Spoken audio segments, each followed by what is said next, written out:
Yeah, you already know it's 107.7 WFCS Newport and Hartford. Your good friend, your homie DJ Be Easy.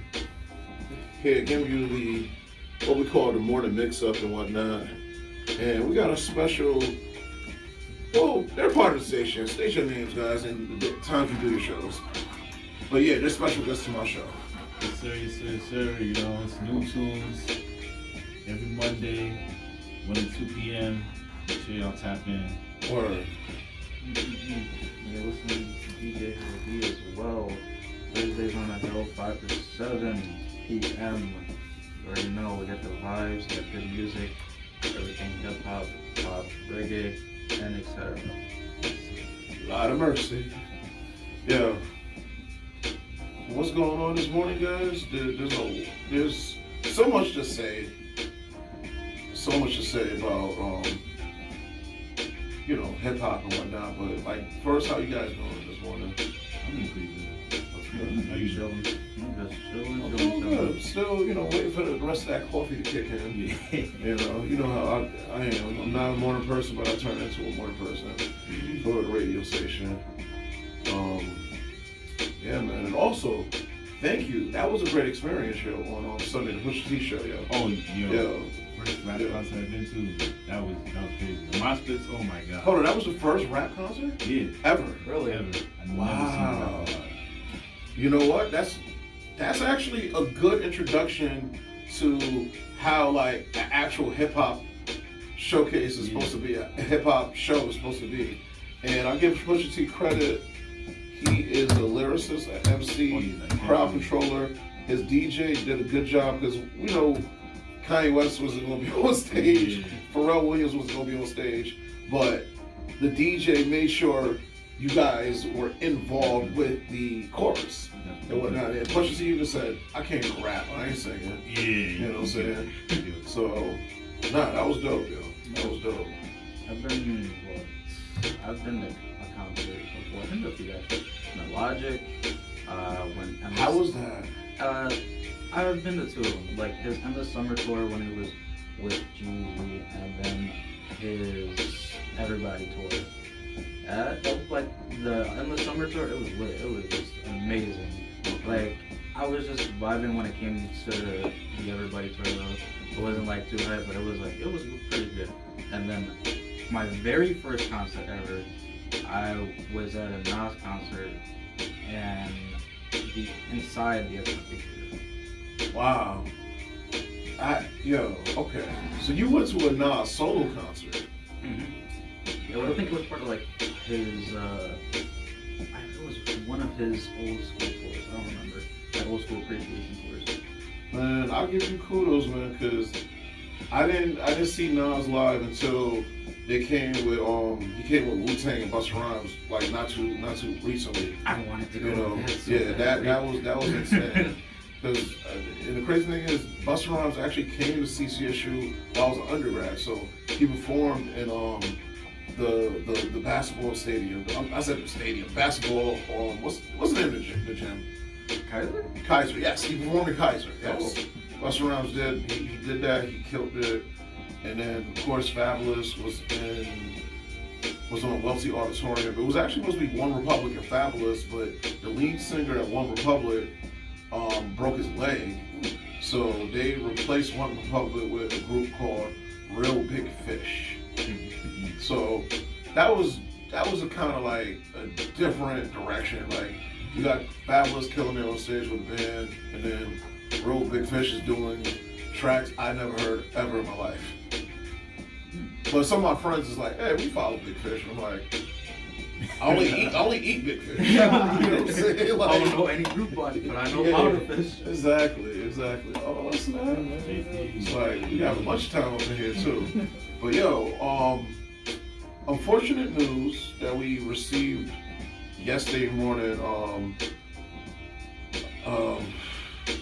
Takeoff, like, that's unfortunate. And the crazy thing about that, like 2 weeks prior, I was listening to their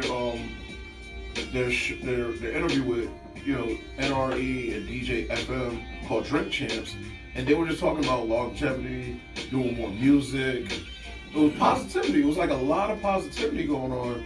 So usually when, like unfortunate things happen, you could tell when somebody's going that direction. But I was expecting more music, more energy, but I wasn't expecting what we heard yesterday. So what's your thoughts on like that whole situation, and then also in general, hip hop? Like it's dangerous being a rapper right now. Very dangerous.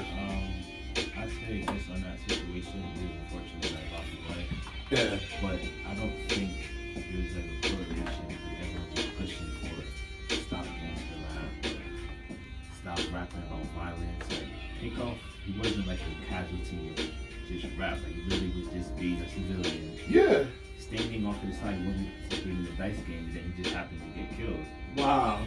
So I don't see how anybody is denouncing rap. Like rap is still the number one genre in the world. Yes, it is. And if we talk about all around in hip hop, I feel like, in my opinion, I don't think being a rapper is dangerous. I think it is who you are who you are as a person, and then you enter into rap, and then that just magnifies who you already are, or you might be like a fake rapper. Because I think as a rapper, if I say like, if we look at like King Von, he was already like a street person. Yeah, he was heavily in it. Heavily street. Yeah. And then he hopped into rap, and then rap just magnified everything that he was already doing. So that is fuel to the fire. But even if he wasn't a rapper, he still like be doing whatever he was doing. Then he ended up getting killed. So I feel like it's just who you are as a person. And also, as a rapper, I feel like the only enemies you really have is either the feds or your vices.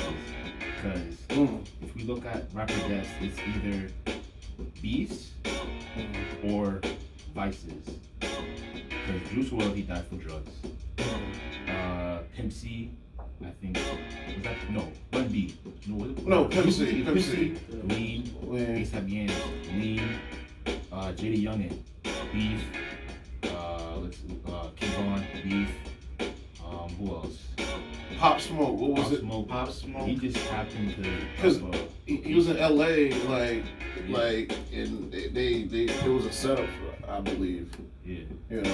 And same thing with DMV. in LA. Yeah. Yeah. It's getting crazy, man. I think it's just the money and power that comes with it. Like, yeah, you rap, but now you're in like a greater position to get robbed. I mean, I don't know. Maybe just being a rapper is dangerous.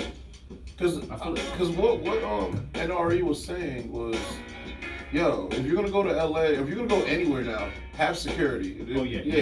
You can talk tough on wax, but like it's real out here. Have security. Yes. Just have security. Have security that's willing to, like, in the words of Fat Joe, security that is willing to shoot first. Yeah. You know what I'm saying? Well, not shoot first, but you get what I'm saying. Yeah. Willing to shoot. But I was having a conversation with my homegirl, and we were talking about Lakeith Stanfield. He made a post on Instagram. It was like, if you support gangster rap, then you can't be pro-black. And we were like, we both kind of disagreed. Huh. Because if you look at, how rap started, obviously the DJing, hip hop, and then transition to boom bap, and after boom bap, gangster rap. And I think KRS-One did an interview. It was like, he thinks gangster rap was created to stop the consciousness. So, transition to gangster rap right now is kind of like the mainstream area. But at the same time, it's like, we can't just denounce gangster rap. It's true reality that these rappers put on wax. And like Tupac would say, it's not rap because of that homies tell stories for us. It's a part of our history. You can't just take that away. It's who we are as black people, for our struggles on the mic, whether it be positive or negative. So I feel like gangsta, conscious, or if it's like emo, it's rap. I love rap. I'm selective on what I play, but I still love rap. So I feel like it's just art. Literally, it's art. It's like like the way that Arnold Schwarzenegger plays the Terminator, that's art. Yeah. So the way that Jadakiss raps, the way he raps, the way his flows, his cadence, his breath control on stage, that's a work of art. Yeah. And also, there's a lot of rappers that, you know, they live the life, but Jadakiss also said in years prior, why do majority of rappers lie in 85% of their rhymes? Yes. Like, so there's a form of acting too in rap, Yeah. you know? And even to like even that, Charleston White, although he has said some like controversial, statements, but he did make the point of separating the person from the artist. And one of the things that Nipsey Hussle, he said there's Ramirez, which is the real name of Nipsey Hussle. When Nipsey Hussle is on the stage, he's not when he's doing civilian stuff, he's not Nipsey Hussle. He's Ramirez. His family knows him as Ramirez. Yeah. He's fans only know him as Nipsey Hussle. Yeah. They don't know Ramirez. He might have like created a persona through Nipsey Hussle, but I feel like you're still Ramirez. So I think people just need to separate the rapper from the person. Oh yeah. I think that's what the problem is. Yeah. You just can't do like that. And no matter what the situation is, it's a good thing to, for the most part, unless you make a statement to like keep both your character like consistent throughout both your rap name and your actual life. You know, so you have certain artists that turn out to be a really different person, good or bad, and then next thing you know, you have the real person that's just either the same or the complete opposite. If they're a really bad artist, as in like persona wise, and they're a really nice person otherwise, I mean, you just, I don't know. But if you look at rap now, I feel like it's just the industry just putting their hands in like just everything. The artists. That's why I love independence, like, because the older I got, the more I realized, man, they're really controlled, because I didn't realize when Nas had his deal with Columbia Records, he had to go by what Columbia Records was saying when to release his album. Now he has his own situation with Masterville, his own label. He dropped I think, 3 albums in close to a span of, 16 months?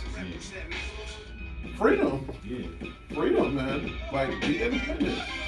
You know, that's the problem though. It's like, as much as you want to be independent, that just makes it 100 times harder. Yes. You gotta put in extra work. Yeah. Yeah, and it's like, it's one thing if you go to, these labels and whatnot, and, you start getting a following off of that, but then if you want to try to go afterwards, if you successfully play your cards correctly, then you can, find a way to make it work afterwards.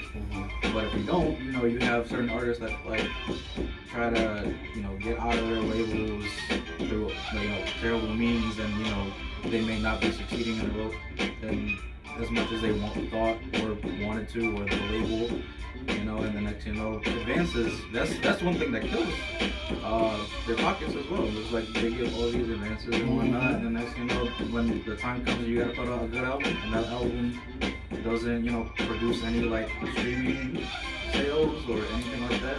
It's just you hold that. And T-Pain talks about that a lot, and I love T-Pain for that. Oh my if god. you think about T-Pain, he was actually a part of 2 different eras. He was a part of that era where people actually had to go buy the CD. And then also, he transitioned into the streaming era, so it's he knows what a platinum plaque looks like, but then now it's these weird numbers of and my sales are not that high, but my streams are very high. So it's a different world now. Yeah. Straight I have all the platforms for the music, and I'm still trying to figure out so how is this person the #1 artist, and then this person's the #1 artist? It's it's confusing. It's either Apple, depending on what the streaming service is. Yeah, based off the major labels, or major services, mostly Apple, Spotify, YouTube. That's pretty much it. I mean, unless you do SoundCloud or like title. I mean, but I'm not to shoot like anybody in the foot, but I don't think anybody really like cares too much for title. To keep it real, true, Tidal's the one that pays the artist the most. Like through whatever like your streaming is, like percentage wise, they give you the most. And actually, like Tidal, I'm starting to love Spotify again, but Tidal is my go-to. But Spotify, I have that too. And then Amazon Music, I don't know how many people have Amazon Music. Hello. You know, so like, there's probably a lot of people that do have Amazon Music. Not to, you know, trash on anybody that listens. They're, you know, yeah, you know. I'm sorry. I'm sorry, those Amazon Music subscribers. You're important too. Oh my goodness. But you guys made some good points on just what's going on. And honestly, we're still going to support the culture of hip hop, but for the artists that's coming up, awareness is key. Yes. Security is key. You know, on record, I'm this, I'm that, but your life is real. And you need to be around. You need, you know, and something else I learned from that Nas, Wu-Tang, Busta Rhymes concert, longevity. They've been in the game like 25 plus years, probably even longer than that. You know, so we want the newer artists to have that type of chance to have that type of, you know, longevity. Because I think Jay-Z said it beautifully. Like, if you have a, you know, 2 to 3 year career, okay, that's cool. 5 years, that's excellent. But if you're in this game for over 10 plus years, you did the unthinkable. Yeah. You know what I'm saying? Like, you not so many people make it that far. You know, so new artists, young artists, artists in general, old school artists, protect yourself when you're out and about. Yeah. Especially if you want to wear, you know, I'm not even going to talk about jewelry and whatnot, but if you want to live a certain lifestyle, protect yourself. Yes.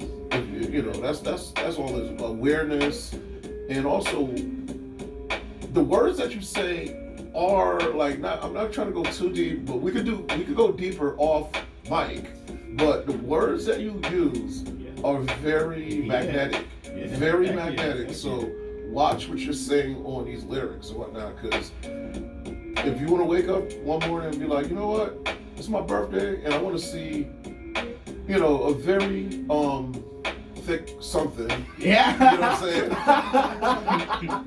saying? You're kind of like putting that energy in the air. Yeah. I think I'll abide by all the FCC rules. I didn't say anything. I just said thick something. Thick something. Something thick. You know what I'm saying? So be careful what you're saying, because something thick might just come your direction. Yeah. You know? Yeah. You know, so as an example. Definitely words and energy definitely connect. I think that's a big thing. But I feel like, you know, if you know your words, you know what you're saying, just know what you're saying and stand by it. Exactly. Yeah. It's one thing when you like just say a whole bunch of random stuff and, you know, it's just fine and whatnot. Like, you have people that literally just do it to do it. Like, that's part of what rap's about half the time. Like, not always about just having conscious rap or any type of like hard material. As long as you have the rhythm, the flow, you're good. I mean, you have people like Lil Dicky, Young Gravy. Young Gravy is mostly like, you know, a form of like comedic rap-ish. Lil Dicky kind of changes it up in a really unique way, which is actually pretty cool.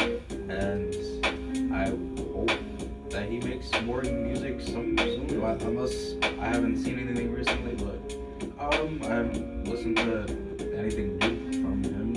And the funny thing about those two artists, besides they being rap comedians, they have the correct flow, and they also, for some reason, their beats are very amazing. The chords, that's what gets you hooked. Yeah. Because like, sometimes I'm listening to Lil Dicky and I'm like, why I'm so like amp on this? But then I realize, he with the flow, he has the right chords, and I'm being hypnotized to listen and just be like, I'm wilding out. But whatever he's saying, you know what I'm saying, in a nutshell. So, like, some rappers that don't have that level of talent, if they have the right chords and that flow with the chorus, that's a hit.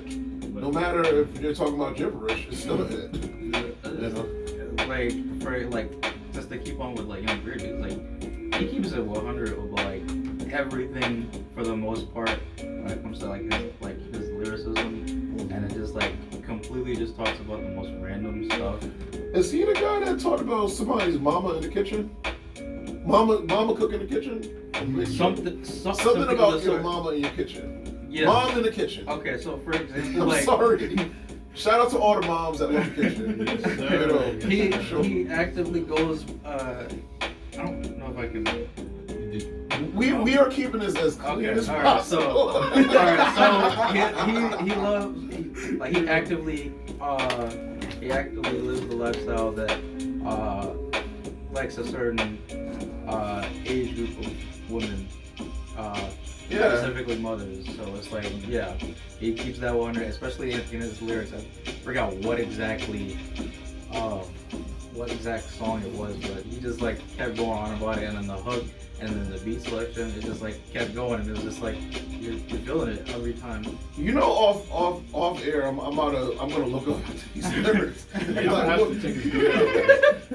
I know during the pandemic, I was doing a mixture series on Mixcloud, because pretty much, you know, I didn't have access here because the pandemic was going on. So I remember one of the tracks I was playing, I'm like, did this young gentleman say what I thought he said on these tracks? Yep. Oh, man. He probably did. Oh, man. And shout out for us for keeping it super clean this morning, man. Yeah. Well, that was afternoon, but like, this is really clean. It's weirding me out how clean this is right now. I feel like as a reader, you just get into that habit. You just adapt to it. It's like, take those words out of the vocabulary. Exactly. Yo, let's do the public service announcements. And you already know, you're listening to 107.7 WFCS, New Britain, Hartford, The Edge. Also, have everybody follow you guys on your social media. Shout out your social media. Oh, yeah. You can follow me on Blackboard Fly on Instagram. Hey. BLAK.BOI.fly.